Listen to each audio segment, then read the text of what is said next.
আর তোমাদেরকে তো আমি হচ্ছে আহ রঙের উত্তর পুরোটা পড়াইছি, রঙের উত্তর সেকেন্ড অর্ডার যেগুলা। তারপর আমরা কিছু ম্যাথ দেখছি, সেটা নিয়ে ডিফারেনশিয়াল ইকুয়েশন নিয়ে। দেন ইন্ট্রোডাকশন গুলো তোমরা দেখছি, ইন্ট্রোডাকশনের ম্যাথ দেখছি। ওগুলো কপি মানে ওগুলো তো কমপ্লিট করা হয়েছে, ওগুলো হচ্ছে কি তোমার ইয়ার থেকে আগের থেকে ইন্ট্রোডাকশন এগুলো কমপ্লিট করা হয়েছে। এরপর আচ্ছা, তোমরা তো ইন্ট্রোডাকশন ইয়া পারো তাই না? ওই অ্যালগরিদমের স্টেপস গুলো মনে আছে না ইন্ট্রোডাকশনে? কোনগুলো? হ্যালো? হ্যাঁ, কোনগুলো স্যার?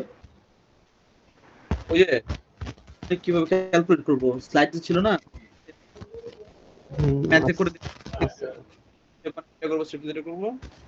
তো ওরে ওগুলো একটু ভালো করে প্রত্যেকটা অ্যালগরিদমের যে স্টেপস গুলো আছে, যেটা আমরা ক্লাসে প্র্যাকটিস করছি, প্লাস ম্যাথ গুলো যেগুলো করছি। তো স্লাইডে ধরো রঙের কুত্তার স্টেপস আছে, বা নিউটন অপশনের স্টেপস আছে, এরকম আরো যেগুলো যেগুলো করছি ইউলার ওগুলো স্টেপস আছে, ওগুলো একটু দেখো তোমরা। হুম আর বাকি যেটা লাস্ট ক্লাসের যেগুলো প্র্যাকটিস করেছি, ওগুলো তো আমি তোমাদের হোম টাস্ক দিয়ে দিয়েছিলাম, যে কি কি বাসায় প্র্যাকটিস করবা। নাইভ ব্যাচ থেকে তো সিটি হয়েছেই, তো এটা তোমাদের অলরেডি প্র্যাকটিসে আছে। তো আমাদের আর দুইটা টপিক, ফাইনাল জন্য আর দুইটা টপিক বাকি আছে। সেটা হচ্ছে গিয়া নাইভ ব্যাচ তোমরা তো দেখবা, ভালো করে দেখবা, তো ক্লাসে বলছি। তো দুইটা প্রবলেম গুলো হচ্ছে গিয়ে, একটা হচ্ছে জোসেফাস, এটা হচ্ছে উম,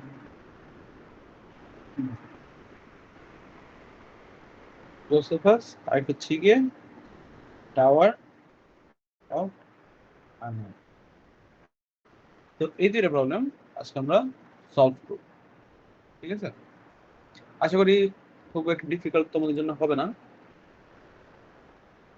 তো চলো জোসেফাস থেকে শুরু করি আগে।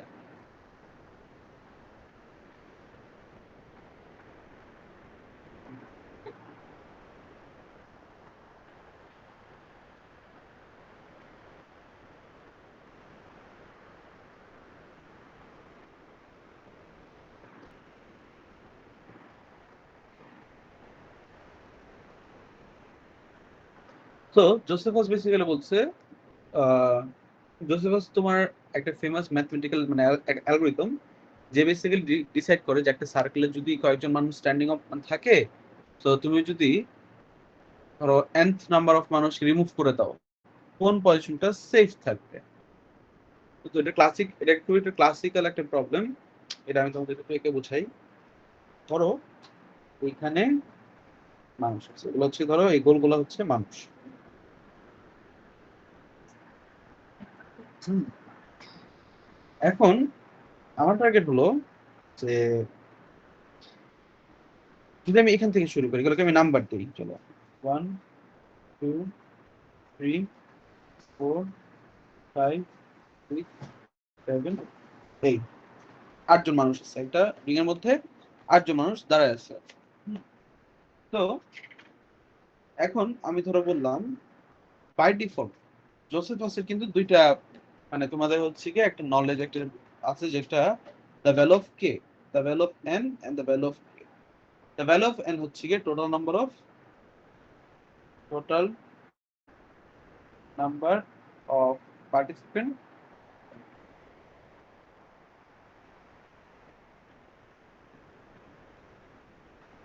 আর ভ্যালু অফ কে হলো তোমার তাদেরকে কি নামে বলা যায়,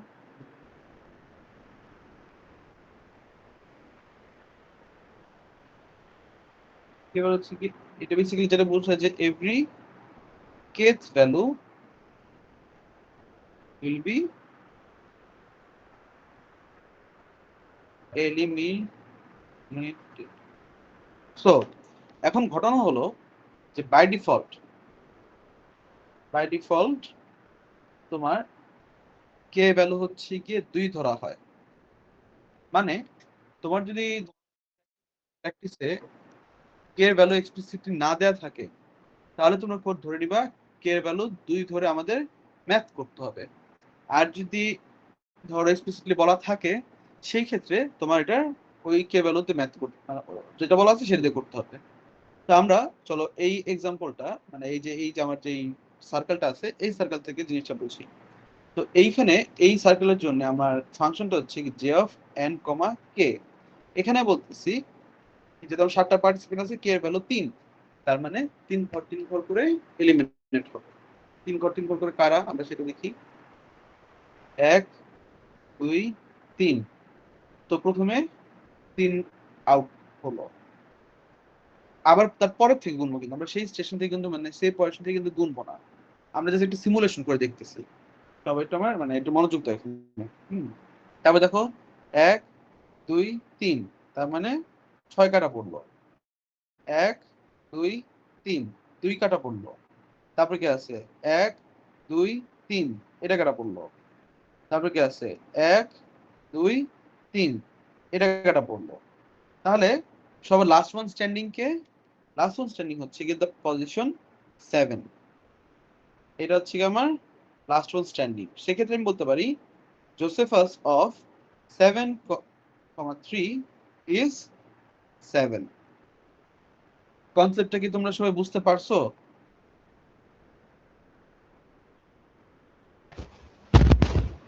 স্যার 2 যে সময় কাটা গেছে ওই পরে কি 7 কাটা যাওয়ার কথা ছিল না? বুঝি নাই। আর যে সময় আমরা 2 কাটছিলাম তারপরে তো 4 5 7 7 কাটা যাওয়ার কথা ছিল না? দুই তারা তো না, আমার তো 5 আগেই নাই, 5 সময় আগে থেকেই নাই। তার আবার আমরা করি, আমরা আবার করি 1 2 3 4 5 6 7। আচ্ছা, তো প্রথমে আমি যদি শুরু 1 থেকে শুরু করি, 1 2 3, 3 কাটা। 4 5 6, 6 কাটা। 7 1 2, 2 কাটা। ও এরপর হচ্ছে, ও সরি সরি, হ্যাঁ হ্যাঁ সরি, 4 5 7, 7 কাটা। তারপর কত 1 4 5, 5 কাটা। 1 4 1, 1 কাটা।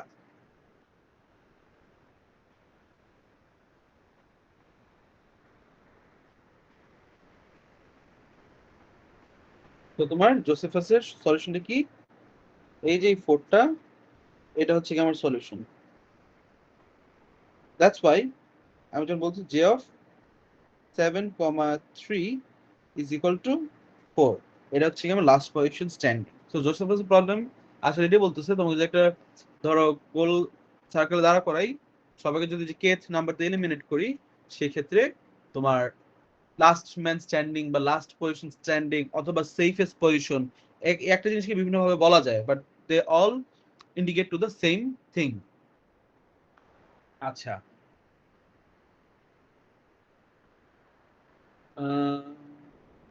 আর কি কি আছে লজিক থেকে দেখে দাঁড়াও, আর কোনো কি মেইন লজিক আছে এখানে? এটা আরেকটা ভার্সন আছে যেটা হচ্ছে জিরো বেসড, কিন্তু আমরা জিরো বেসে যাব না, নাহলে কনফিউশন ক্রিয়েট হবে। বেসিক্যালি এটা এখান থেকে শুরু না হয় জিরো থেকে শুরু হবে, ওটার ক্ষেত্রে জিরো থেকে শুরু হবে। ওকে, তো আমরা জিরো বেস করার দরকার নেই, অযথা জিনিস। তাহলে তোমার এনআরকে এর ভ্যালু চেঞ্জ হবে, -1 হবে আর কি, ইন্ডেক্সিং হবে। তো আমরা ওয়ান বেস ইন্ডেক্সিং ফলো করবো।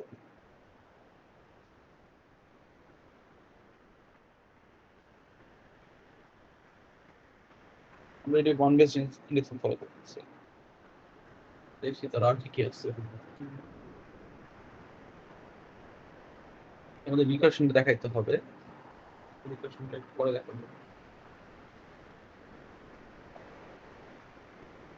রিকার্শন টার্ন আউট আর অপশন আছে, কমপ্লেক্স হলে বেশি।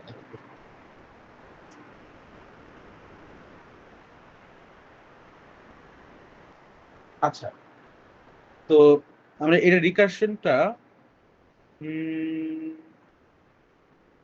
না দেখে আমরা যদি একটা প্রবলেম সলভ করবো, কারণ রিকার্শন আমরা টাওয়ার ফেনাতে করবো। তো দুইটা জিনিস মানে একই জিনিস দুইখানে দুই অ্যালগরিদমে কমপ্লেক্সিটি বাড়ে লাভ নেই। এখন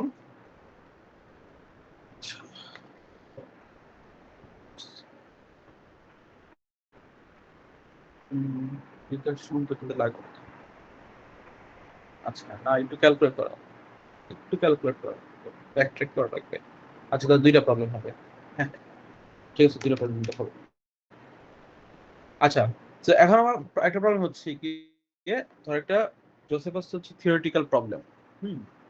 তো তোমাকে একটা নাম্বার, একটা ভ্যালু বের করতে বলা হয়েছে, যেখানে বেসিক্যালি জোসেফাস প্রবলেম দিয়ে তুমি লাস্ট স্ট্যান্ডিং মানুষটাকে বের করবা ইচ নাম্বার অফ আইটারেশনস। যেমন তোমাদেরকে ধরো বলা হলো একটা স্যাম্পল, তোমাদের একটা স্যাম্পল করি।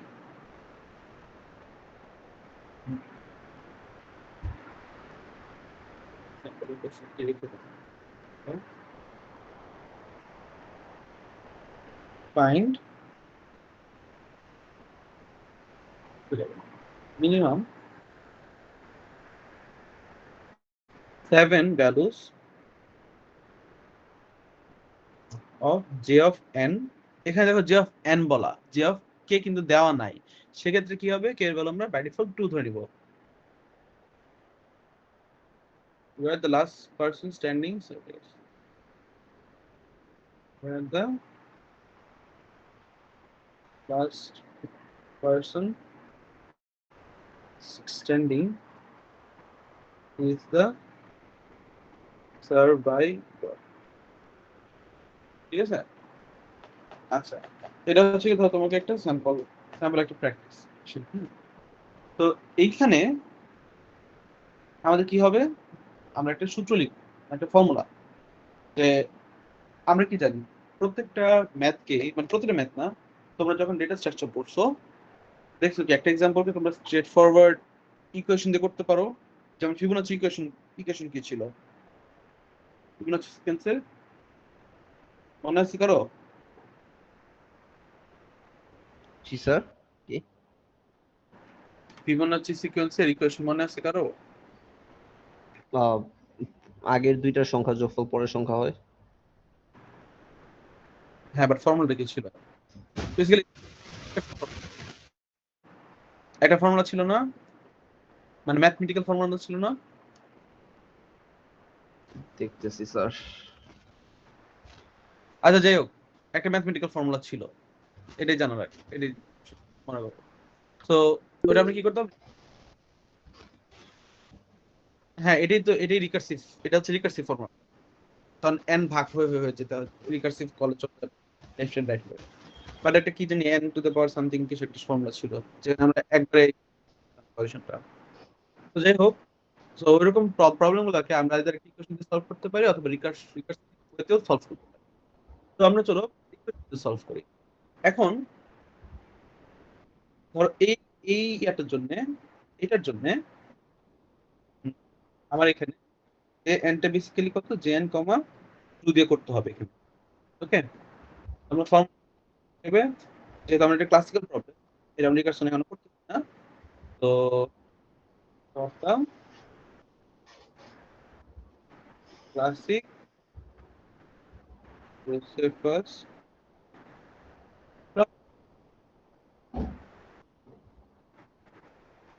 j of n equal to 2l plus, কোনটা মানে কি সেটা আমরা দেখবো। where n equal to 2 to the power m plus l and 2 to the power m must be less than equal to n। এগুলো হচ্ছে কি কন্ডিশন। তো এখানে কোনটা কি বোঝাচ্ছে সেটা আমরা দেখি। তো এখানে তোমার 2m টা কি, largest power of 2 less than equal to, এটা এটা বেসিক্যালি বোঝাচ্ছে largest power of 2 less equal to n। আর এল, এল এর মিনিংটা কি, এল এর মিনিংটা হচ্ছে কি রিমেনিং পার্ট। এটা আমরা সামনে গেলে দেখবো, যে বেসিক্যালি কি কি কি রিমেনিং, কোন রিমেনিং পার্ট বা কিসের কি, এটা আমরা সামনে গেলে দেখবো।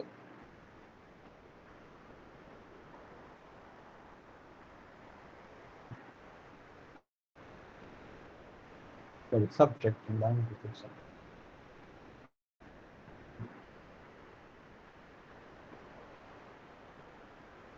After subtracting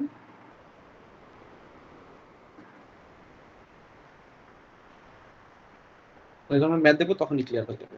আচ্ছা, এখন আমাদেরকে বলছে মিনিমাম 5 ভ্যালুস অফ n বা মিনিমাম 7 ভ্যালুস অফ n বা মিনিমাম 6 ভ্যালুস অফ n, যেটাই বলুক না কেন। তাহলে যেহেতু আমার মিনিমাম 7 ভ্যালুস অফ n বলছে, thus n equals to 1 2 3 4 5 6 7। বুঝতে পারছো কথা? মানে n এর রেঞ্জটা 1 থেকে শুরু করে 7 পর্যন্ত হবে, কারণ তোমাকে কোশ্চেনে কি বলছে? কোশ্চেনে বলা আছে যে মিনিমাম 7 ভ্যালুস। ঠিক আছে, find minimum 7 values of j of n, মানে প্রথম 7টা তোমার বের করতে হবে এখানে। তো সেই জন্য আমরা n এর ভ্যালু 1 থেকে 7 পর্যন্ত লিখলাম। এখন লিখার পরে চলো আমরা এটার একটা টেবিল বানাই। সো টেবিলটা হবে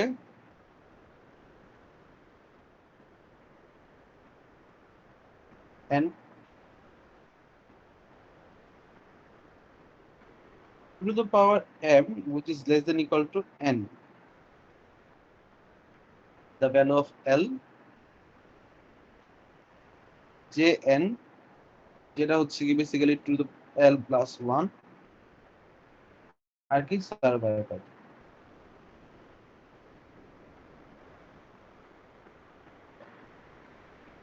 ঠিক আছে, আর চলো আমরা একটা একটা ভ্যালু বসি।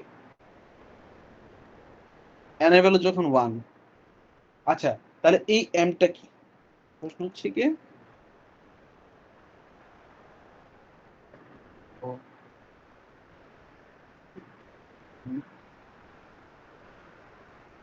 তো কথা হলো এই m টা কি? এখানে এই m টার ভ্যালু ততক্ষণ পর্যন্ত, মানে এটা basically m equals to n যতক্ষণ পর্যন্ত না, মানে যখন পর্যন্ত তোমার এই কন্ডিশনটা, এই যে যেখানে যে কন্ডিশনটা দেওয়া আছে সেটা স্যাটিসফাইড হচ্ছে।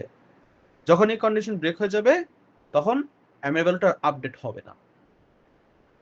কিভাবে সেটা হচ্ছে সেটা আমরা এখন দেখি। তো আমি কি বললাম, m ইকুয়ালস টু n যতক্ষণ পর্যন্ত এই কন্ডিশনটা স্যাটিসফাইড। তো m এর ভ্যালু এখন 1 ধরো, হ্যাঁ, তাহলে টু দ্য পাওয়ার 1 কত হয়?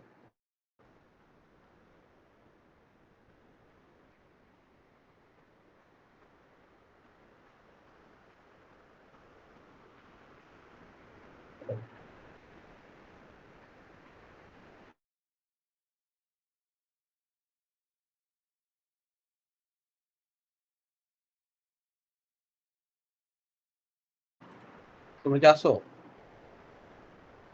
জি স্যার। জি স্যার।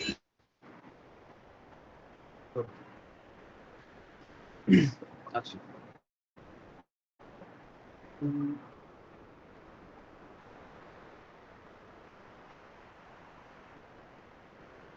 আচ্ছা আবার শুরু করি। এখন n হচ্ছে গিয়ে 1, largest power of 2, largest power of 2 কত হবে? m এর ভ্যালু কতর জন্য আমার এই ভ্যালুটা ইয়া হতে পারে? 0 এর জন্য না? Two the power 0, two the power 0। G sir. আচ্ছা, তাহলে টু দ্য পাওয়ার 0 মানে কত? 1। 1 তাহলে আমি কি বলতে পারি যে m এর ভ্যালু 0 এর জন্য টু দ্য পাওয়ার 1, 1 কি less than equals to 1, right? Check জি স্যার। 1। আচ্ছা, যখন 2 এর জন্য, 2 এর জন্য, আচ্ছা এখন আমার m এর ভ্যালু কত হইতে পারে? টু দ্য পাওয়ার 1 হলে আমি দেখবো 0 থেকে n পর্যন্ত, m ইকুয়ালস টু 0 থেকে n পর্যন্ত আমি দেখবো যে কত পর্যন্ত আমি এটা স্যাটিসফাই করতে পারি। Two the power 0, two the পাওয়ার 0 হলে কত হয়? 1। 1 আর টু দ্য পাওয়ার 1 যদি আমি 2 এখানে তাহলে কত? 2, তাহলে 2, তাই না? জি স্যার। টু দ্য পাওয়ার 2 দিলে হয় 4, 4 দিলে তো লেস দেন ইকুয়ালস টু থাকতেছে না, তার মানে তখন আর m এর ভ্যালু আপডেট হবে না, m এর ভ্যালু 1 পর্যন্তই থাকবে। তাহলে সেক্ষেত্রে টু দ্য পাওয়ার 1 মানে 2, তো এখানে আমি বসাইলাম 2। 3 এর জন্য, 3 এর জন্য দেখো 3 এর জন্য বেসিক্যালি 2 হবে, কারণ কি টু দ্য পাওয়ার 2 তো 4 হয়ে যায়, যেটা 3 থেকে বেশি। এই যে টু দ্য পাওয়ার 2টা 4 হয়ে যায়, যেটা 3 থেকে বেশি। তাহলে টু দ্য পাওয়ার 1 হবে, যেটা less than equals two n, মানে লেস দেন ইকুয়ালস টু 3। তাহলে এখানে বসলো কত 2। এরকম করে করে 4 এর জন্য বসবে হচ্ছে কি তোমার 4, তখন হচ্ছে কি যে এটা অ্যাক্টিভেটেড হবে, এই ভ্যালুটা অ্যাক্টিভেটেড হবে, তখন আপডেটেড হয়ে 2 হয়ে যাবে। 5 এর জন্য বসবে হচ্ছে কি তোমার 4,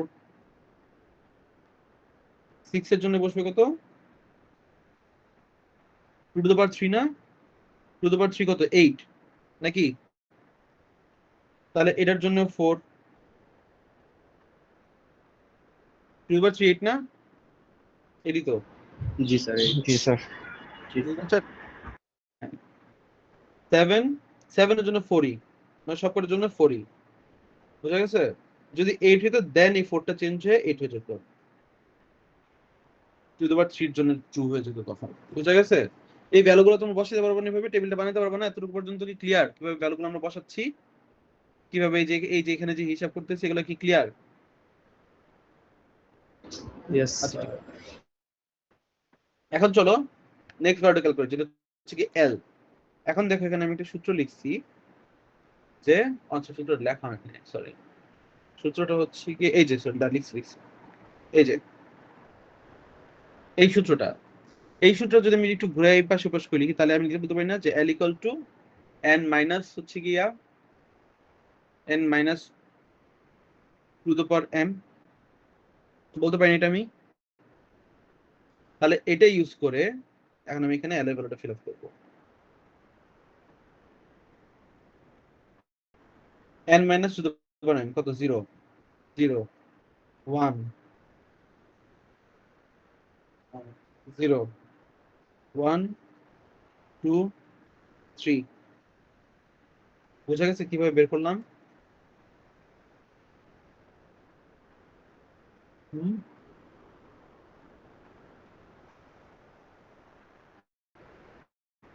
ক্লিয়ার? জি স্যার। Yes sir. আচ্ছা, তাহলে আমরা ধরো জেন ক্যালকুলেট করি। জেন কত 2l প্লাস 1, তাহলে 2 ইন্টু 0 প্লাস 1 which is কত, which is basically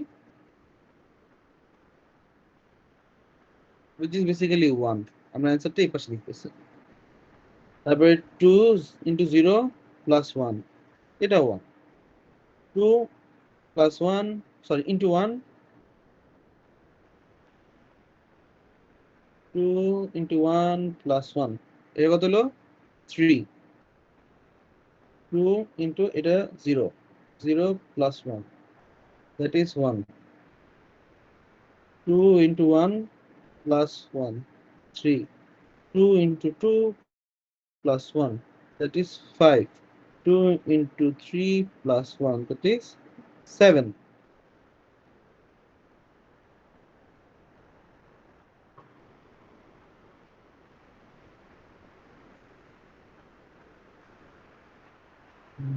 একটা মিনিট দাঁড়াও।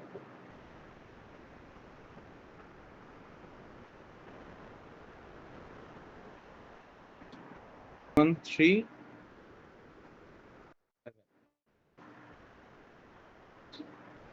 তাহলে এখানে আমরা যেটা বের করলাম সেটা হচ্ছে গিয়ে ইকুয়েশন থ্রুতে, মানে আমাকে যে হচ্ছে গিয়ে তোমাকে মিনিমাম ভ্যালুস যখন বের করতে বলছে তখন আমরা এইসব ইকুয়েশন ইউজ করি। এটা হচ্ছে ডিফারেন্ট ইকুয়েশন।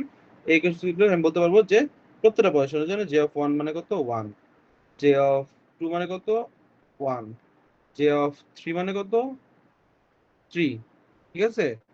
জে অফ 4 মানে কত 1, জে অফ 5 মানে কত 3, J of 6 is 5, J of 7 is 7। এটা হচ্ছে কি তোমার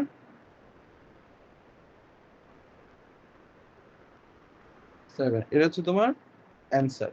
যদি তোমাকে মিনিমাম এত টাকা ভ্যালু বের করতে বলে সেক্ষেত্রে তোমার এরকম করে অ্যান্সার বের করতে হবে। ব্যাপারটা কি ক্লিয়ার? Yes sir. তাহলে এখন চলো এটা আমরা রিকার্সিভ ফাংশনটা দেখি।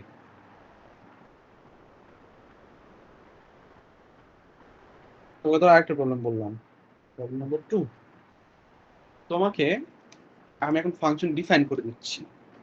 জাস্ট ক্লাসে একটা ফাংশন তোমাকে ডিফাইন করে দেওয়া হবে।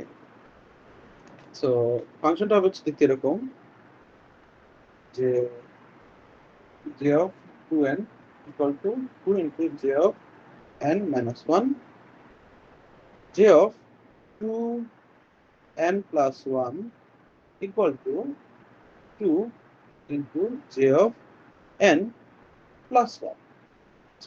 এখন তোমরা কি বলতে পারবা যে এই পার্ট আর এই পার্টের মানেটা কি? যেটা আমি কিছুক্ষণ ভাগ করতেছি না, মানেটা কি হচ্ছে?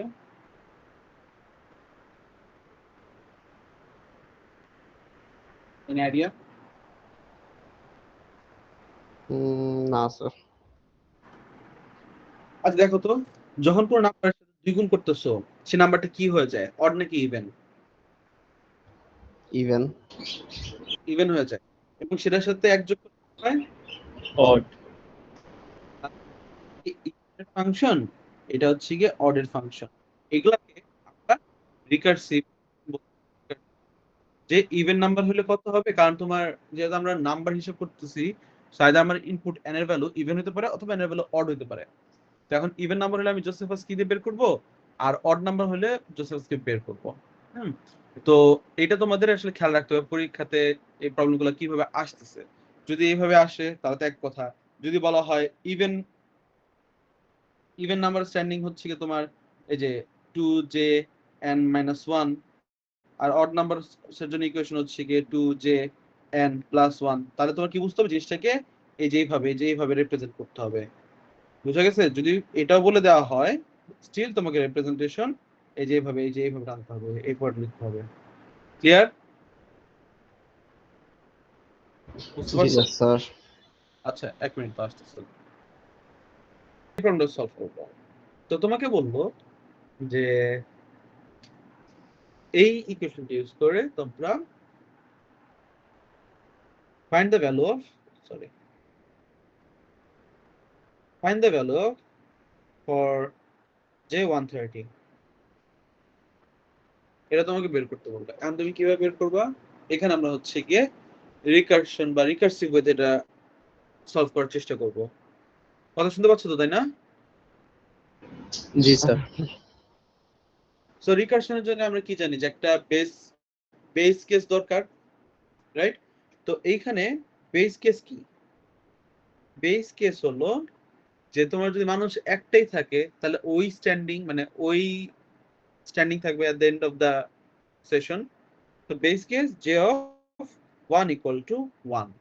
এখন তুমি যখন একটা নাম্বারকে ভাগ করতে থাকবা অবশ্যই তুমি এটা 1 এ গিয়ে পৌঁছাবা, মানে অড ইভেন করে তুমি ভাগ করতে থাকবা। তাহলে চলো এখন সলভে যাই। So since 130 is even, so we use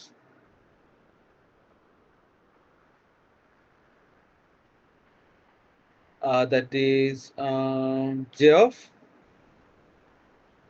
2n equal to 2j of n minus 1। তাহলে এখানে n টা কি হতে পারে? n টা হতে পারে j of 2 into কত গুণ করলে আমার 130 হয় সেটা বের করতে হবে।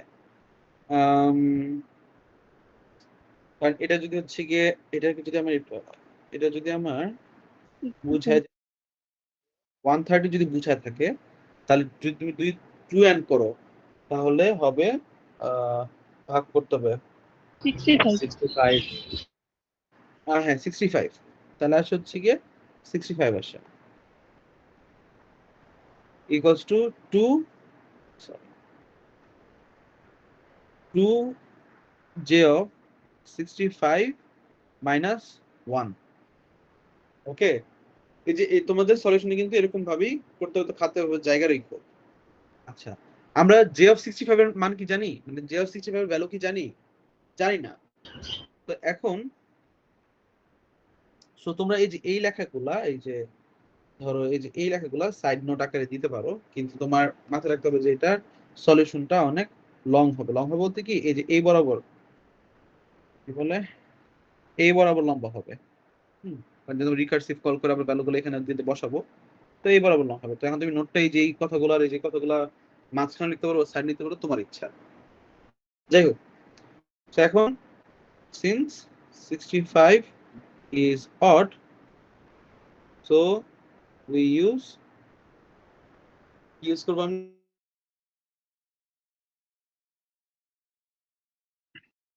2n plus 1 যে 2n plus 1 equal to 2j ধরো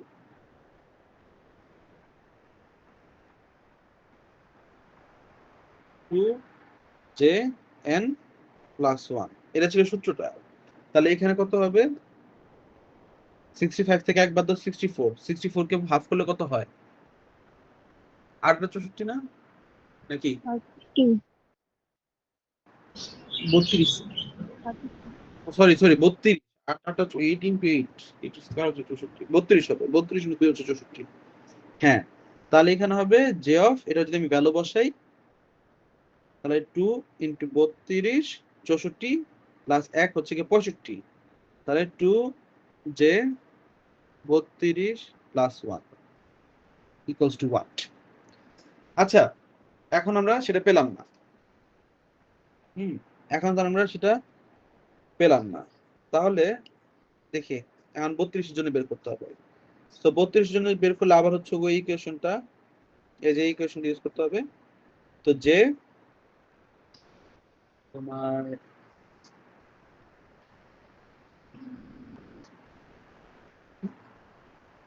কি ছিল 2n, 16 দুগুণা 32, তাহলে যে 2 into 16 equal to 2 যে 16 minus 1 equals to what? যে 16 আমরা জানি না, তাহলে আবার 2 into 8, 2 যে 8 minus 1 কি জানি না, কারণ যে এটার ভ্যালু তো আমরা জানি না। তো 2 যেহেতু এটা ইভেন, 2 into 4, 2 যে 4 minus 1 জানি না, এটা ভ্যালু ক্যালকুলেট করতে হবে কারণ যে 4 লাগবে। 2 into 2, 2 যে 2 minus 1। আচ্ছা, এখন ফাইনাল অ্যান্সার কত? যেহেতু 2 যে 2 ভ্যালু জানি না এবং যে 2 ইভেন, তাহলে কত হয়? 2 into 1 equal to 2 যে 1 minus 1। এখন দেখো এখানে আমরা ভ্যালু জানি, 2 into j of 1 এর ভ্যালু কত? j of 1 এর ভ্যালু ইকুয়েশনে মনে করাতে করি, j of 1 তাহলে 1 minus 1 দ্যাট ইজ কত? 2 minus 1 1, তার মানে j of 2 যেটা ছিল এটা কি j of 2 না? j of 2 এর মান হচ্ছে কি 1, তাহলে এখান থেকে এখানে 1 বসলে কত আসে? 1 into 2 কত হয়? 2 minus 1, সেই 1 ঘুরে ফিরে একই আসলো। তাহলে j of 4 এর মান কত? 1। দেখো আমি ঠিক করতেছি না, তোমরা একটু চেক দিও। আচ্ছা, তাহলে j of 4 এর মান পেলাম কত? 1। ওয়েট, আমি কি এখানে হাতটা করছি? মনে তো হয় না। তাহলে 1 কি আসতে থাকবে? না 1 আসবে না, প্লাস আছে যে, আচ্ছা না ঠিকই আছে। তো এটা হচ্ছে কি 5 এ গিয়ে চেঞ্জ হবে। হ্যাঁ 65 কে চেঞ্জ হবে, এটা হচ্ছে কি 8।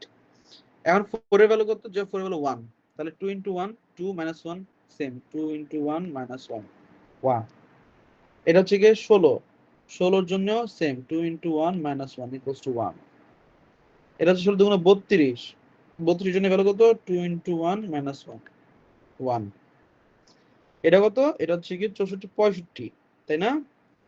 65 এর জন্য দেখো এখন কত হচ্ছে কি, এটা ছিল 1 ভ্যালু ছিল না, 2 into 1 plus 1, তাহলে কত? 1 3। আচ্ছা আমি ভাঙিয়ে লিখি, 2 into 1 plus 1 দ্যাট ইজ 3, এই যেখান থেকে ভ্যালু চেঞ্জ হলো আমাদের। তাহলে এটা কত?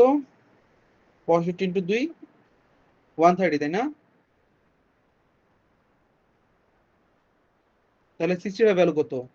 3। তাহলে এখানে ভ্যালু আসবে কত? 2 into 3 minus 1, তাই 3 দুগুণ 6 মাইনাস 1 হচ্ছে গিয়ে 5। তাই তো কথা, তাই না? So j of 130 is equal to 5 পেলাম না অ্যান্সারটা 5। এটা হচ্ছে তোমার রিকারশন দিয়ে জোসেফাসের প্রবলেমটা করা। ব্যাপারটা কি ক্লিয়ার? স্যার হ্যাঁ, তো এগুলো হচ্ছে তোমার একটু ধরো লেন্দি ম্যাথ বা স্টেপ বাই স্টেপ ফলো করলে ভুল হওয়ার সম্ভাবনা কম। স্টেপগুলো কারেক্টলি ফলো করো। আচ্ছা, গেল। তো এর মাধ্যমে আমরা জোসেফাস শেষ করলাম। এখন আমরা পড়বো হচ্ছে কি টাওয়ার অফ হানয়। তোমাদের কি 5 মিনিট ব্রেক লাগবে?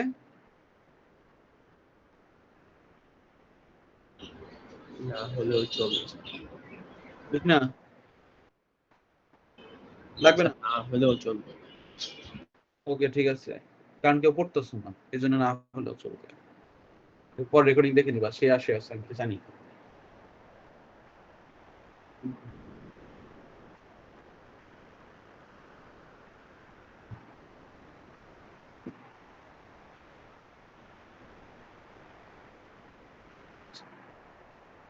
তো টাওয়ার অফ হ্যানয়তে তোমাকে যেটা বলতেছে যে এখানে ধরো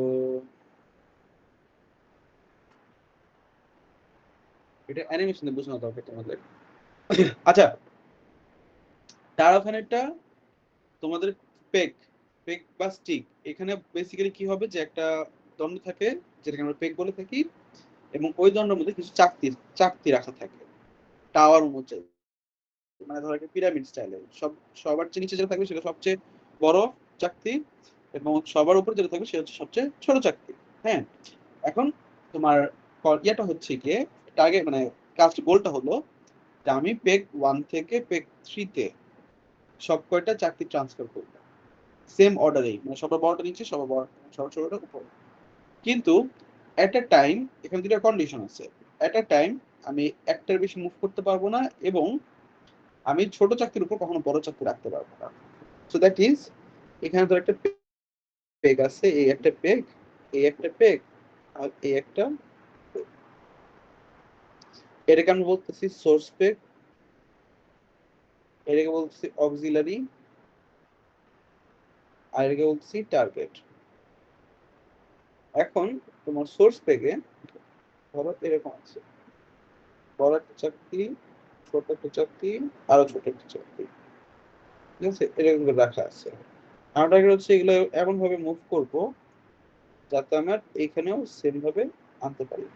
হুম, আচ্ছা, কালার কালার চেঞ্জ করবো।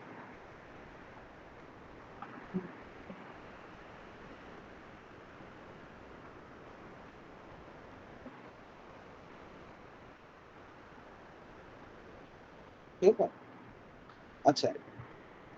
সো এটা আমি কিভাবে সলভ করতে পারি? যেহেতু আমি একটা বেশি তোমার ইয়াতে মুভ করতে পারবো না, তো আমরা কি করব?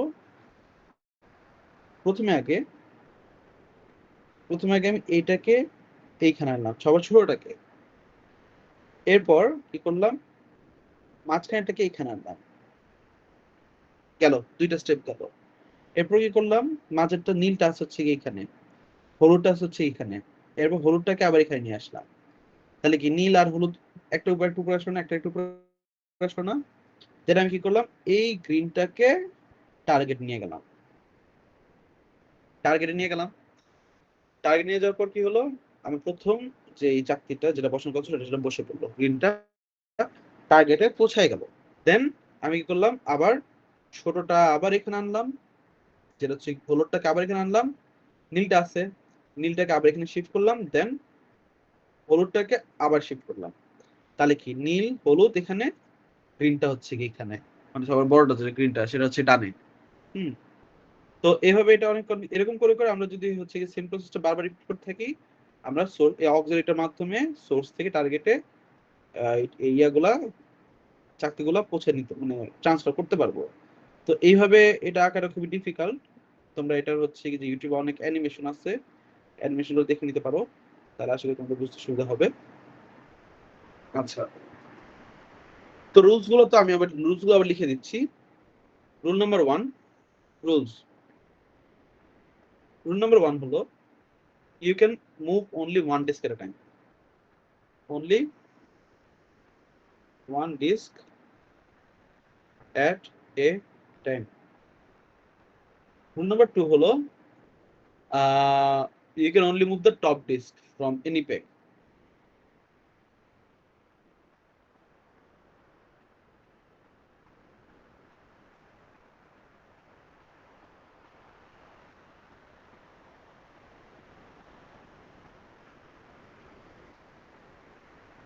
Rule number 3 হলো তোমার লার্জের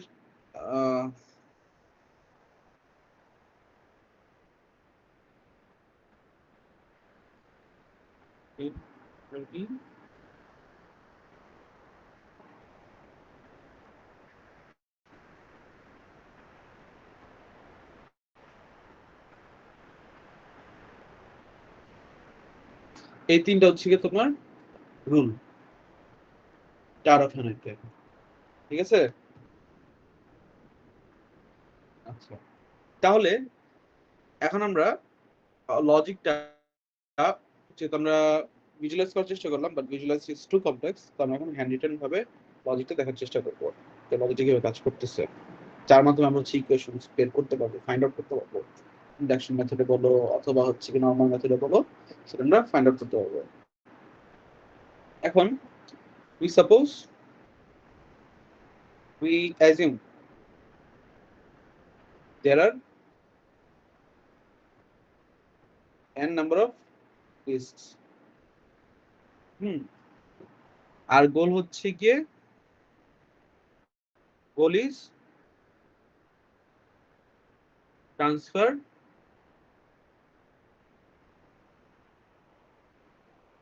from A to C peg using auxiliary peg B. মানে A হচ্ছে কি আমার সোর্স, B C হচ্ছে কি আমার টার্গেট, আর বিটা হচ্ছে আমার অক্সিলারি। সি আমার হাতে লেখা অনেক খারাপ, সুন্দর লেখা যায় বা সময় লাগে সুন্দর লিখতে, তো সময় নেই। আচ্ছা, তো এখন আমরা চলো স্টেপস গুলো চিন্তা করি। তো প্রথমে স্টেপ 1, প্রথম স্টেপে কি করতে হবে, আমার মানে যদিও আমার সংখ্যক কত সংখ্যক বার মানে কিছু সংখ্যক বার আমার এটা চালাতে হবে, বাট প্রথম কাজটা কি, অ্যালগরিদম তো আমরা হচ্ছে গিয়ে স্টেপ আকারে চিন্তা করি যে প্রথম কাজটা কি। প্রথম কাজটা হচ্ছে গিয়ে তোমার move n-1 disks from A to B.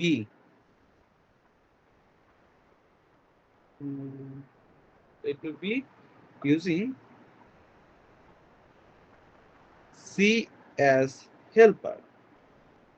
মানে C কে হেল্প করে আমার C কে হেল্পার হিসেবে ইউজ করে আমার B তে কিছু ট্রান্সফার করতে হবে।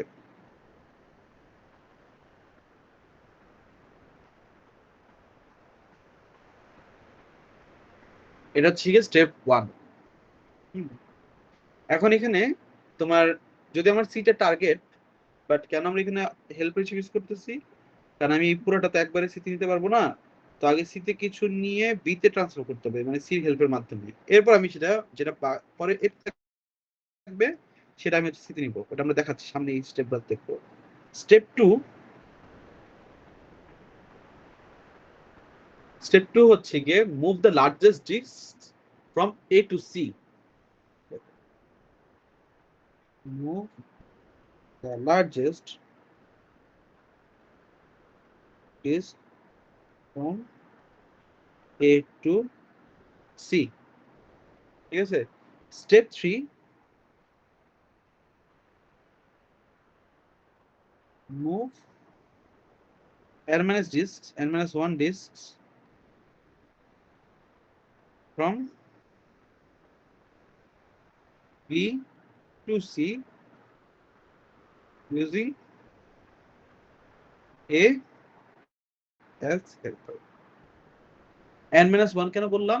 কারণ আমরা প্রথমে যদি চিন্তা করো যে n নাম্বার তোমার কাছে n টা 5টা থাকে, তাহলে তোমার প্রথমে আগে কি 4টাকে পেগ এ তে ধরো 3টা ডিস্ক আছে, এই যেখানে আমাদের পেগ এ তে ধরো 3টা ডিস্ক আছে। তো গ্রিনটাকে আমার সি তে নিতে হলে টার্গেট নিতে হলে আগে কি n minus 1 মানে উপরে দুইটাকে সরায় অক্সিলারিতে দিছিলাম না কিছুক্ষণ আগে দেখালাম যে, তো আগে উপর দুইটাকে সরানো লাগছে, যে কারণে বলছে আগে n minus 1 সরা দেন আমি একবার সরাবো যেটা হচ্ছে লার্জেস্ট ডিস্কটা ইয়া করবে, এরপর আবার n minus 1 বার টান দিয়ে আমি হচ্ছে কি ওই ডিস্কগুলোকে টার্গেট নিব। এটা হচ্ছে কি 3টা স্টেপ। তাহলে এই স্টেপ থেকে আমরা কি বলতে পারি? তোমার টোটাল স্টেপস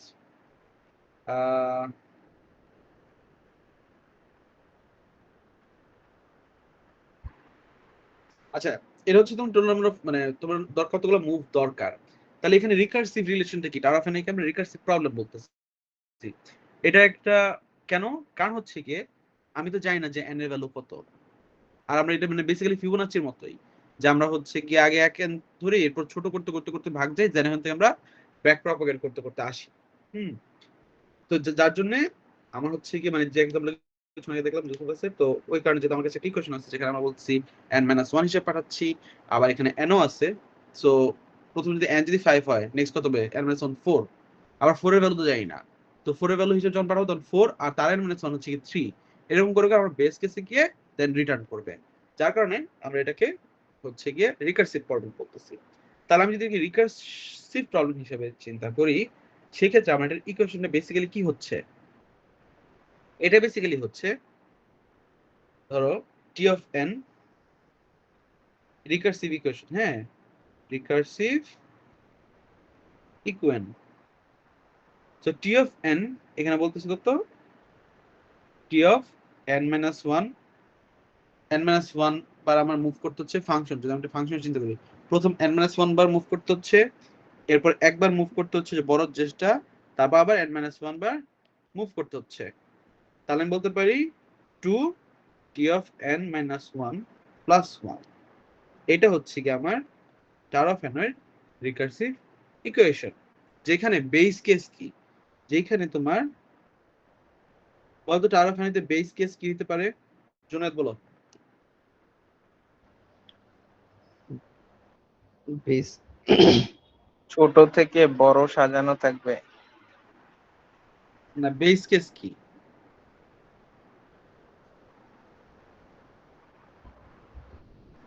বেস কেস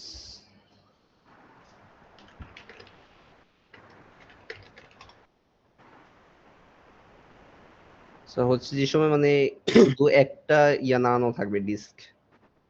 হ্যাঁ, সো এই যে জুনায়েদ আমাদের গুগল সার্চ করে বলতে পারছে, সক্ষম হয়েছে, বাট আর কেউ পারলাম না গুগল সার্চ করতে। সো বেস কেস কি? যদি ধরো ডিস্ক যদি একটাই থাকে, তাহলে আমরা কি একটা মুভি হবে সেটাকে টার্গেটে নিতে, মানে বেসিক্যালি যদি হচ্ছে গিয়ে পেগ এতে এই ধরো দুইটা পেগ এতে এখানে ধরো বড় ডিস্ক আছে, একটা ডিস্ক আছে, তাহলে একটা মুভিতে আমি এটা এখানে আনতে পারবো, যার কারণে আমি বলতেছি বেস কি একটা থাকলে তোমার এটা 1, ঠিক আছে? আচ্ছা, এখন তোমাদের একটা প্রবলেম দিতে হবে, তার একটা প্রবলেম চিন্তা করি তবে অনলাইন থেকে TFN equal to 1, সব কিছু ইকুয়েশন আছে আর হচ্ছে বেস কোশ্চেন দেখাইছি।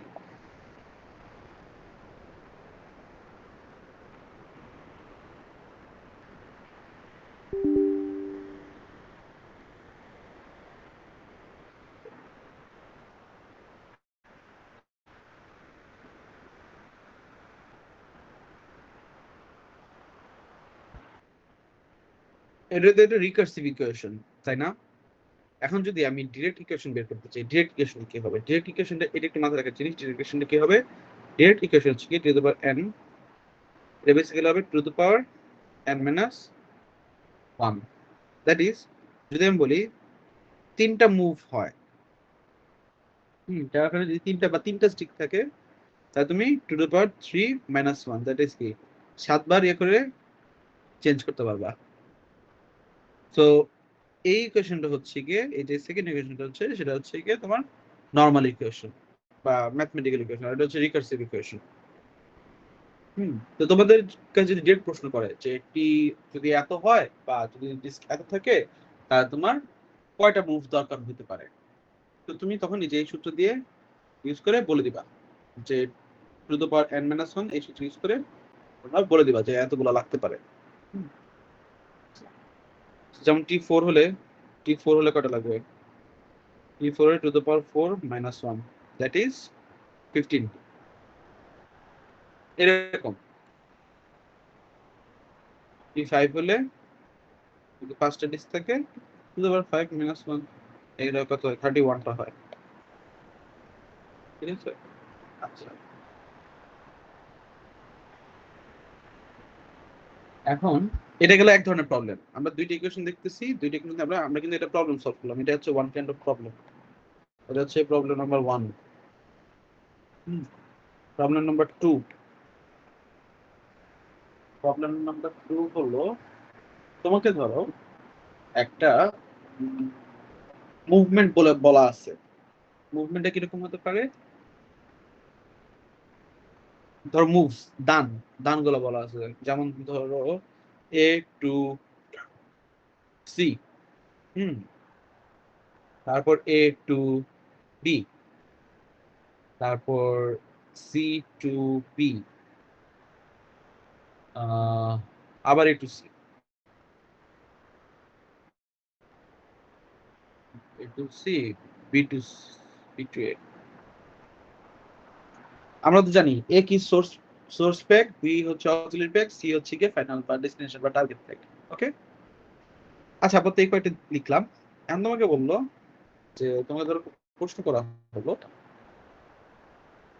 যে 3 নাম্বার ঘরে যে 3 নাম্বার যে মুভটা দিলাম সেই মুভ দেওয়ার পর ডিস্ক মানে কোন ডিস্ক কোথায় আছে।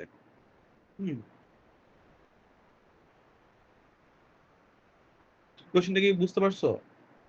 জি স্যার।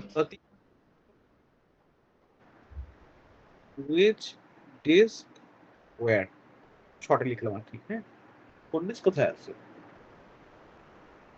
আচ্ছা, সো এটার জন্য আমরা চলো একটা ইনিশিয়াল টেবিল আঁকি।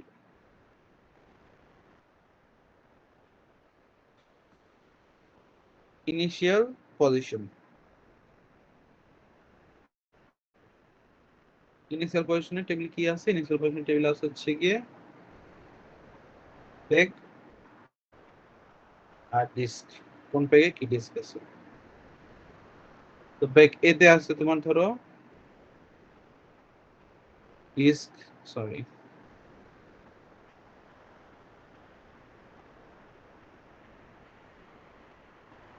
যদি তোমাদের কতগুলো ডিস্ক আছে এটা বলে না দেওয়া হয় তাহলে তোমরা 3টা ধরে নিবা, ঠিক আছে। আর যতগুলো বলে যদি বলে দেওয়া হয় তত বলে দেওয়া আছেই। এখন টি1টা কি, টি1টা হলো স্মলেস্ট, টি2টা হচ্ছে কি মিডিয়াম, আর টি3টা হচ্ছে কি তোমার বিগেস্ট।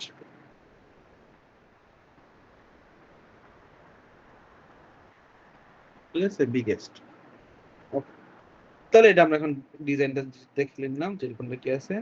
এখন ফার্স্ট মুভে কি বলছে, আচ্ছা আর এটা কি বি এমটি সি এটা এমটি গেল।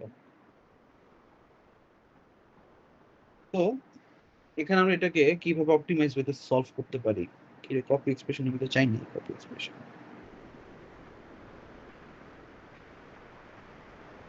আমরা চলো যে এক টেবিলে পজিশনিং টেবিল এক টেবিলে সলভ করবো এটা। তাহলে পরীক্ষার খাতায় যদি কোশ্চেন আসে বা এটা যদি সলভ করতে হয়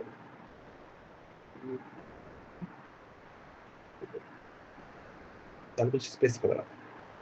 সো E3 E2 E1 এটাকে আমরা সেপারেট করবো, পজিশন গুলোকে সেপারেট করবো হচ্ছে কি, এটা কি সেমিকোলন বলো না, সেমিকোলন দিয়ে এমটি একটু ছোট করে লিখবা এমটি। আচ্ছা গেল। এখন দেখো প্রথমে কি বলছে, প্রথমে আমি চাইছি কি এর থেকে সিতে যাবে, তাহলে ডি1 যেহেতু স্মল, ডি1টাই মুভ করবে। তাহলে প্রথম চালে মানে ফার্স্ট মুভে আমার কি গেল, ডি1টা,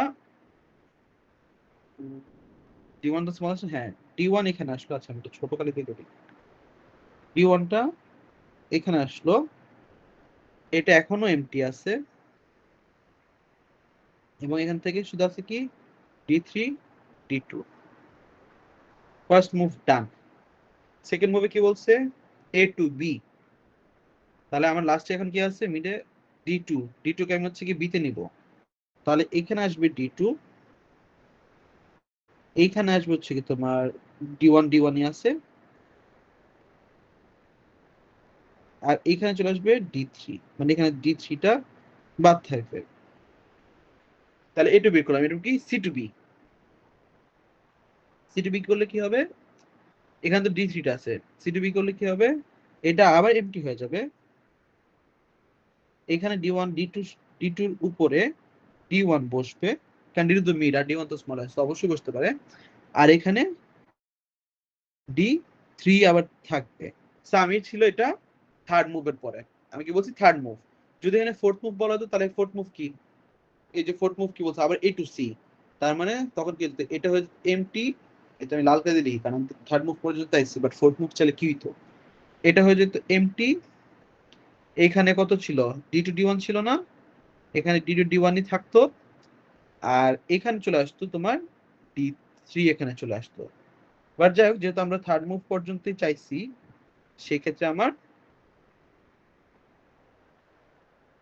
থার্ড মুভ পর্যন্ত লিস্ট বলতে হবে। সো এখন আমি বলবো after the third move, after third move তোমার এখানে কি আছে, ডি3 আছে তাই না, so A has D three, B has D two D one, and C is empty. বুঝা গেছে? Clear positioning Yes, table? sir. আচ্ছা গেল। সেকেন্ড ধরনের প্রবলেমটা আমরা দেখলাম। থার্ড ধরনের প্রবলেম, কারখানা থেকে আরো প্রবলেম আছে কভার করার মতো। থার্ড প্রবলেম, থার্ড প্রবলেম হচ্ছে গিয়ে, আমি কি তোমাকে টোটাল করে দিছি,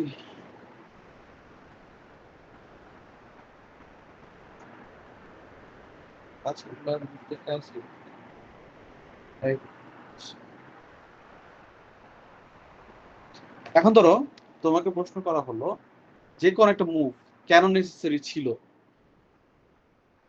ধরো ফোর্থ মুভ বা fifth move, why this was necessary, এটা তোমরা সিম্পলি একটা এক্সপ্লেনেশন দিয়ে দিবা। এক্সপ্লেনেশন তোমাদের উপর, তোমাদের লজিকের উপর। সো এই এক্সপ্লেনেশনের উপর বেস করে একজনের মান রেখে দেবো, যে যত ভালো করে এক্সপ্লেন করতে পারছে তার তত ভালো মার্কস। তো এখন চলো আমরা এরকম যদি বলে তখন আমরা কি করব, আমরা আবার পজিশনিং টেবিলটা বানাবো। পজিশনিং টেবিলটা আমরা আবার বানাই, চলো সুন্দর করে বানাই।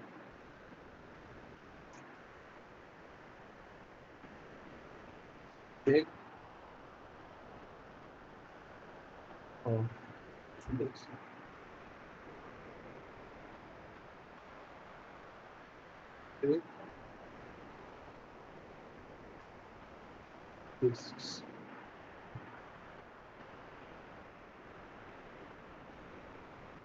আচ্ছা, টেক এ, বি, সি। আর কোন নাম্বার পজিশনকে চেক করতে হবে সেটা আমি তোমাদেরকে দিচ্ছি। আগের পার্টগুলো কপি পেস্ট করি। 3 দান তো, দানগুলোকে কপি পেস্ট করি, 3 দান পর্যন্ত কপি পেস্ট করি। চলো ডি3, আচ্ছা দাঁড়াও এটা করতেছি।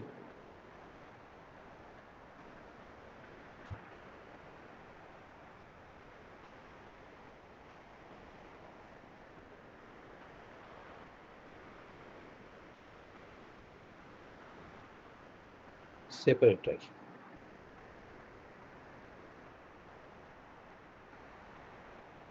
তোমরাও পরীক্ষা খাতায় চেষ্টা করবো যদি এরকম এরকম ধরনের কোশ্চেন আসে এই সেপারেটর গুলা আলাদা কালি দিয়ে দিতে।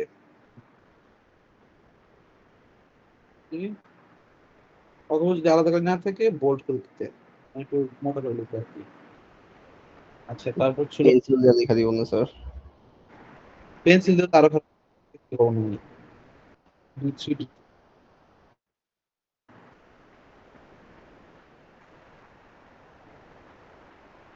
এটা হচ্ছে যে ফার্স্ট দাম, তখন আমি D1 এটাকে এতে নিলাম।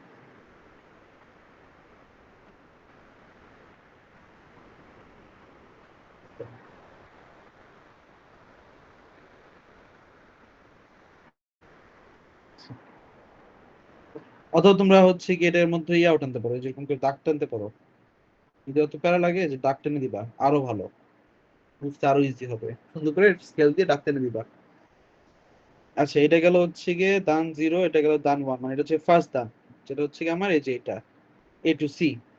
হুম, সেকেন্ড দান লিখে ফেলি। সেকেন্ড দানে হচ্ছে কি D3 চলে আসে এখানে।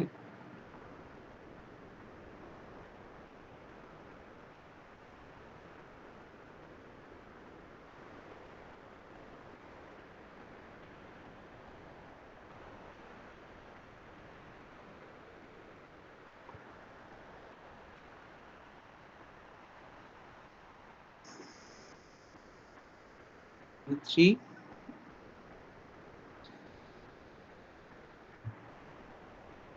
D2 D1 এটাই ছিল না?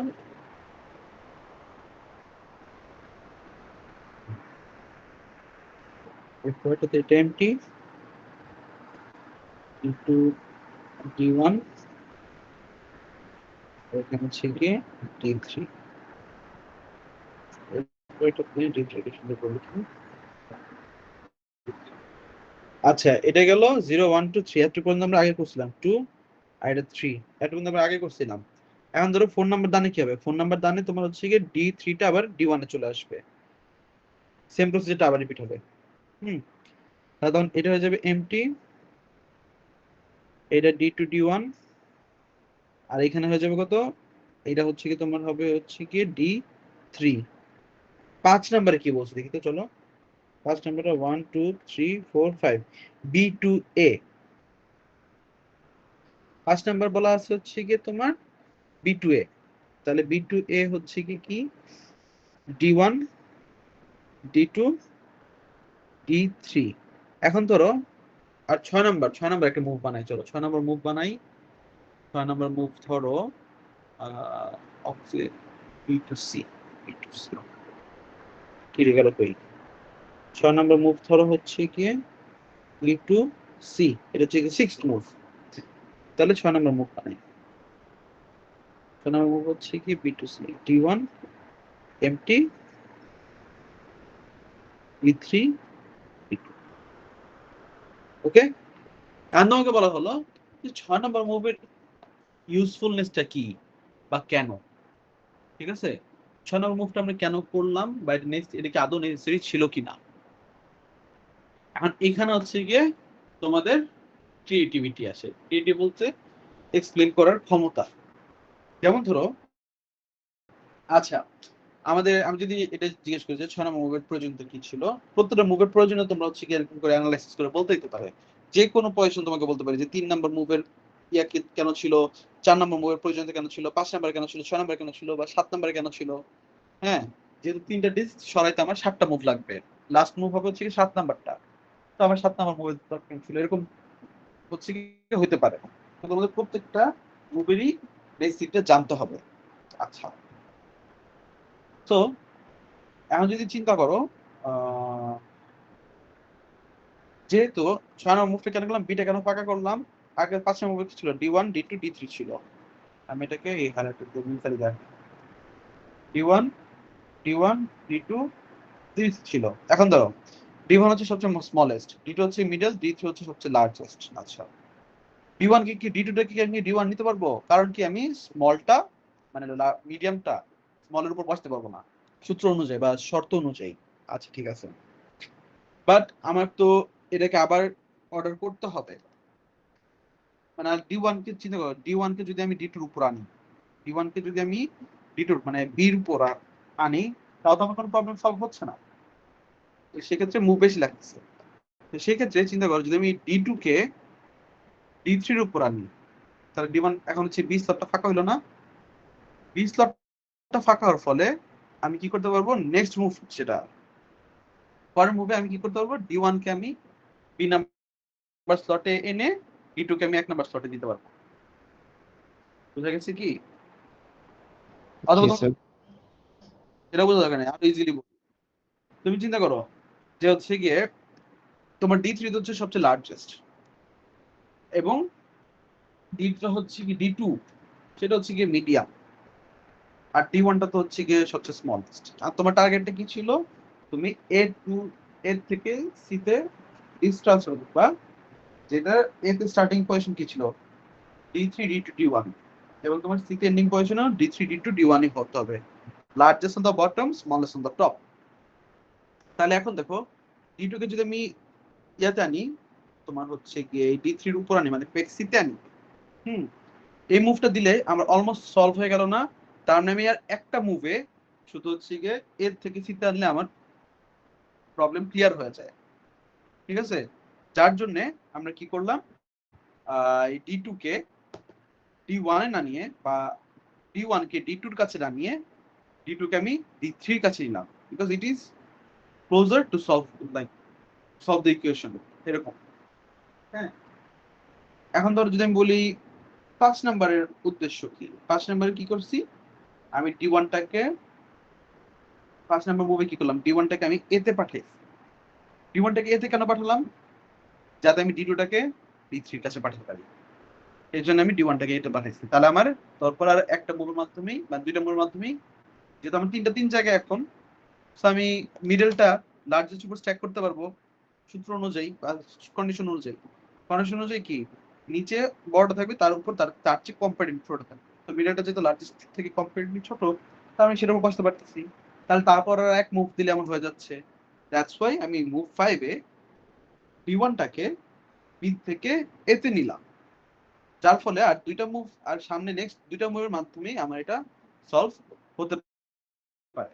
তো এরকম করে আমি তোমাকে 5 আর 6 এর জন্য বুঝালাম, তুমি এরকম 4 3 2 1 এই মুভগুলা এক্সপ্লেন করবা, মানে তোমরা নিজেরা এগুলা ইয়া করবা, বুঝছো? যে like the choice, logical choice behind the move কি হতে পারে। ক্লিয়ার? Yes sir. আচ্ছা,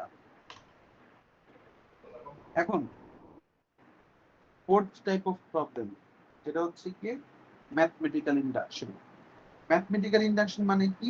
ম্যাথমেটিক্যাল ইন্ডাকশন মানে হচ্ছে কি, আমরা এই ইকুয়েশন, আমরা যে টাওয়ার অফ হ্যানয় সূত্র বলতেছি, যে tower of Hanoi is equal two 2 of T n minus 1 plus 1, এই সূত্রের জন্য বলতেছি, এটা আমরা প্রুফ করব with the help of another equation, বা অন্য কোন একটা ইকুয়েশন থেকে সত্য করে আমরা এই ইকুয়েশনের কাছে পৌঁছাতে পারি কিনা, এটা আমরা চেক করব।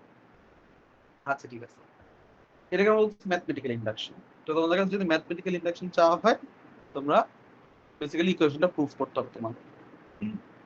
তাহলে চলো আমরা ম্যাথমেটিক্যাল ইকুয়েশনের আমরা স্টেপস গুলো দেখি, কিভাবে আমরা ম্যাথমেটিক্যাল ইন্ডাকশনের মাধ্যমে জিনিসটাকে সলভ করতে পারি। ঠিক আছে?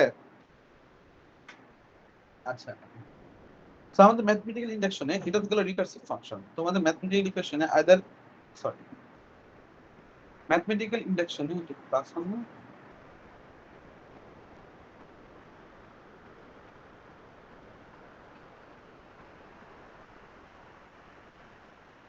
ম্যাথমেটিক্যাল ইন্ডাকশনে এটাও বলা হতে পারে যে এটা সলভ করো, অথবা বলা হতে পারে যে যে কোনো একটা সলভ করো, এটা সলভ করবা অথবা এটা সলভ করবা। বাট যেহেতু ম্যাথমেটিক্যাল ইন্ডাকশন, সেক্ষেত্রে আমরা বলে দিবে, মানে কন্ডিশন বলে দিবে যে কাউন্টার সলভ করতে পারে। তো যেটাই সলভ করতে বলো না কেন সেটা একটা কাউন্টার ইকুয়েশন ধরে আমরা সলভ করবো। তো কিভাবে সলভ করবো সেটা আমরা দেখি। আমাদের কাছে দুইটা ইকুয়েশন আছে, আমরা জানি আমাদের জানা দুইটা ইকুয়েশন আছে। হুম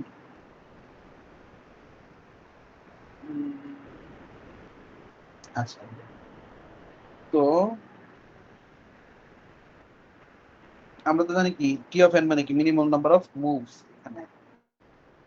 তো যেহেতু আমাদের কাছে এইটা আছে, ধরো আমাদের কাছে এইটা আছে, এটা নেই, এটা ধরো নেই, তাও তো আমি এটা থেকে আমি এই ইকুয়েশনটা ডিরাইভ করতে পারি রিকারশন কিভাবে, বুঝে ভেঙে ভেঙে T of N total number of move করা দরকার n minus 1 plus 1 plus t of n minus 1, that is 2t n plus 1. So আমি এখান থেকে এটা বের করতে পারি, যদি আমাদের কাছে না থাকে আমি এটা বের করে নিতে পারি। আচ্ছা, এখন ধরো যদি আমার n 1 হয়, বেস কেস যদি n 1 হয়, তাহলে কত টোটাল পসিবল মুভমেন্ট কয়টা, মিনিমাম মুভমেন্ট কয়টা, একটা না? তো আমি এটা এই ফর্মুলাতে চেক করে দেখি। আচ্ছা, তো আমি স্টেপে তোমার প্যাচ লাগাবো এটাকে করতে গিয়ে স্টেপ করে দেখো, স্টেপ করে না দেখলে তোমরা ভুল করতে পারবে।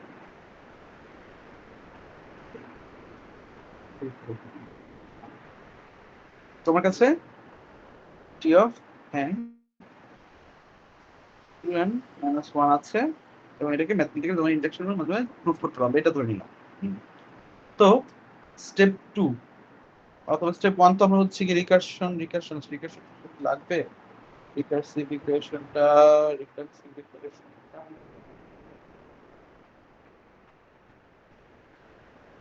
ঠিক আছে, এটা সব লাগবে না। স্টেপ 1 বেস কেস, এখানে কি বলতেছে, for n equal to 1, that is there's only one use. তাহলে মিনিমাম নাম্বার অফ মুভমেন্ট কয়টা, t of 1 equal to 1 ই হবে। এটা যদি আমি এভাবে বলতে পারছি, সেটা আমি আরেকভাবে বলতে পারি কিভাবে, যে t of 1 to the power n, sorry 2 to the power 1,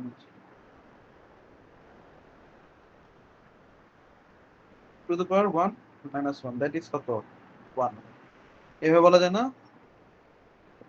তো আমি কি করলাম, ফর্মুলা দিয়েও চেক করে বললাম, therefore the formula is true, therefore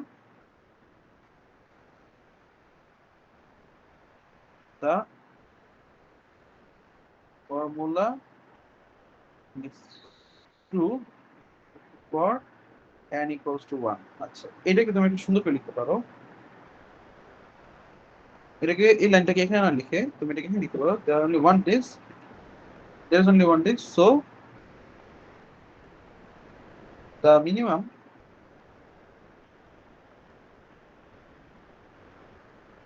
number of movement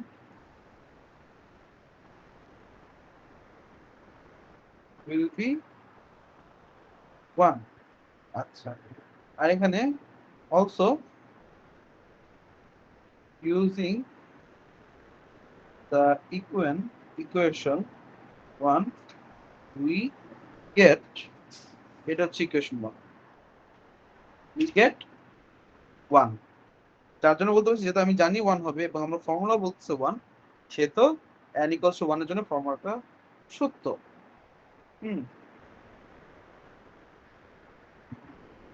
আচ্ছা, বাট বাকিগুলোর জন্য তো আমি হচ্ছে গিয়ে তোমার ইয়া করতে পারি না, মানে ভ্যালুস গুলো জানি না, তাই না? বাকিগুলোর জন্য ভ্যালুস গুলো যেহেতু জানি না, সেহেতু আমার এখানে ইন্ডাকশন হাইপোথিসিস নিতে হবে। Step 2 induction hypothesis, induction hypothesis. তো ইন্ডাকশন হাইপোথিসিস কি বলতেছে, ইন্ডাকশন হাইপোথিসিসে বলতেছে অ্যাজিউম, যেহেতু আমি জানি যে ফর্মুলাটা n equal to 1 এর জন্য সত্য, সেহেতু assume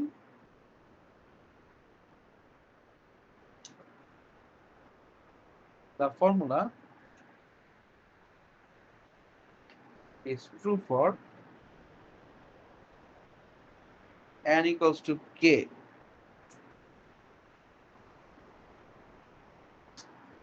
That means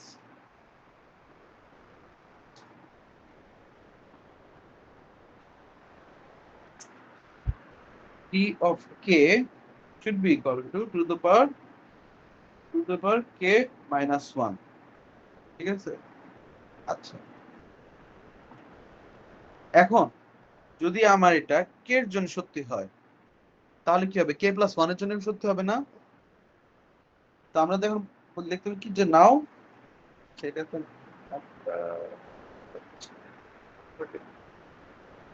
now we must prove that the formula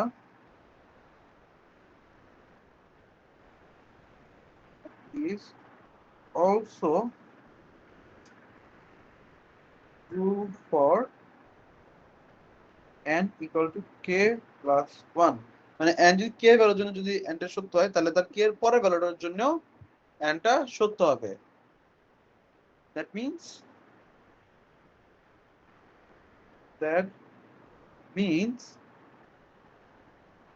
t of k plus 1 should be equal to t of k plus 1 minus 1. এত পর্যন্ত ক্লিয়ার? Yes, sir. খুব ভালো। আচ্ছা, যেগুলো কিন্তু একশো থাকবে সেটা হবে। এরপর আমাদের লাগবে হচ্ছে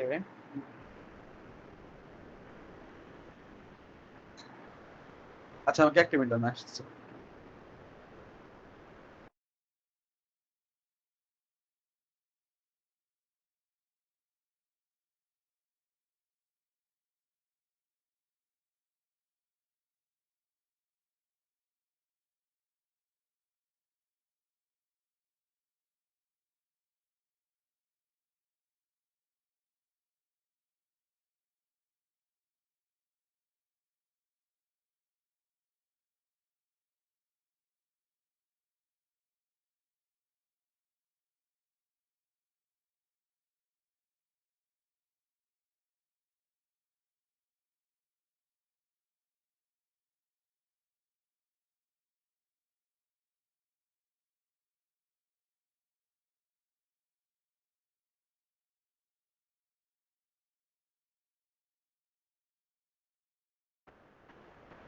আচ্ছা, এখন আমরা জানি আমাদের কি কি প্রুফ করতে হবে, আমাদের কাছে কি আছে এবং কি প্রুফ করতে হবে। তো চলো আমরা প্রুফ করি। সো এখন হচ্ছে আমরা প্রুভিং স্টেপে যাচ্ছি। ইন্ডাকশন স্টেপ, এটাকে বলতে আমরা স্টেপ 3।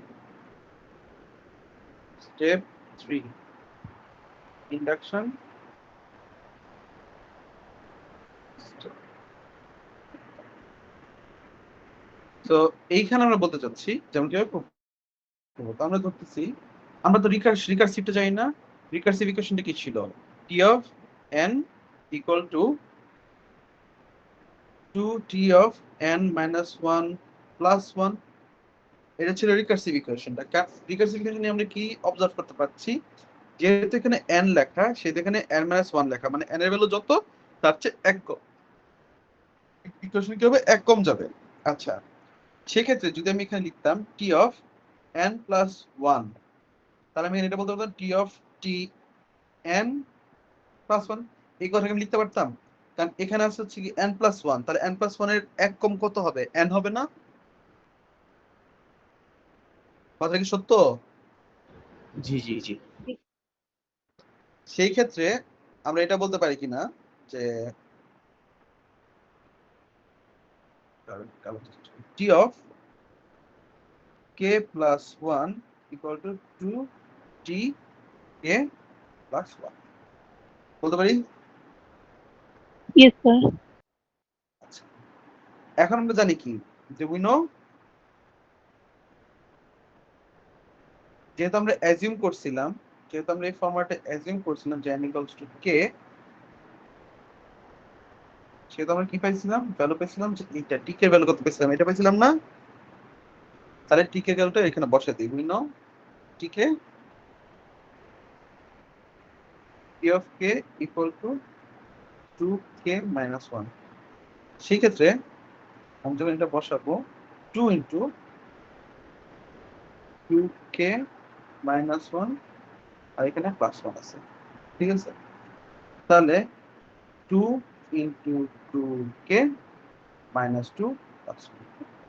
2 into 2 কি 2k plus 1 minus 1 অর্থাৎ 3k plus 1।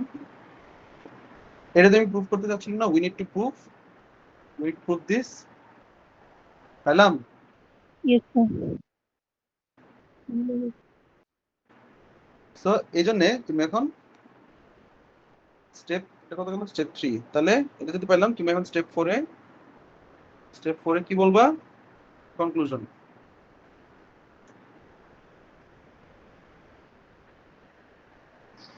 কনক্লুশন হচ্ছে কি তোমার we proved, এখানে একটা লাইন টেনে বা বুলেট পয়েন্টে বলবা the formula is true for n equals to 1, যেটা আমরা আগেই পাইছি। the formula, আরেকটা বলতে পারি যে if the formula is true for n equal to k, যেটা আমরা assume করে নিয়েছিলাম, then it is also true for n equal to k plus 1, ঠিক আছে। therefore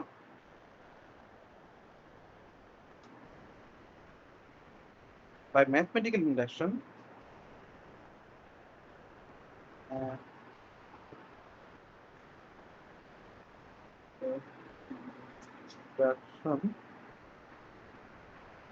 p of n is equal to 2 to the power n minus 1 for n greater than equal to 2। বুঝছো করো না? জি sir. জি sir.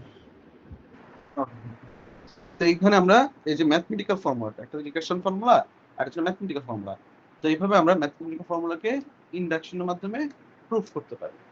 Induction basically hypothesis, মানে যদি এটা সত্য হয় তাহলে ওটাও সত্য হবে, ঠিক আছে। আচ্ছা, স্যার, যাক। আজ যেসব ইকুয়েশন গুলো ইউজ করা হয়েছে সব কি সেম থাকবে নাকি কিছু চেঞ্জ আসতে পারে? ইকুয়েশন যা পড়েছি তাই, এগুলোই তো ম্যাথের ইকুয়েশন চেঞ্জ হয় না, হয় কি? না স্যার। আচ্ছা, সো এটা ছিল আমাদের নিউমেরিক্যাল সিলেবাস কমপ্লিট, আর কিছু নাই। আশা করি তোমরা এটা ভালো করে বাসায় দেখবা। আমি দেখি এটা সিআরদের, এই ফাইলটা আমি সিআরদের কাছে ক্লাসরুম পোস্ট করবো না, সিআরদের কাছে শেয়ার করে দেবো না। তোমরা এটা সিআরদের কাছে কালেক্ট করে নিও। এই তো, তাহলে আজকের জন্য ছুটি। নাজমুল, জুনায়েদ, তোমরা থেকো, বাকিরা টাটা বাই বাই, আল্লাহ হাফেজ। আর তাসনিম থাকবে, মানে তোমার কি C1 সেকশন বেসিক্যালি। হ্যাঁ, সাজিন, তাসনিম, নাজমুল, জুনায়েদ তোমরা থাকো, বাকিরা যেতে পারো।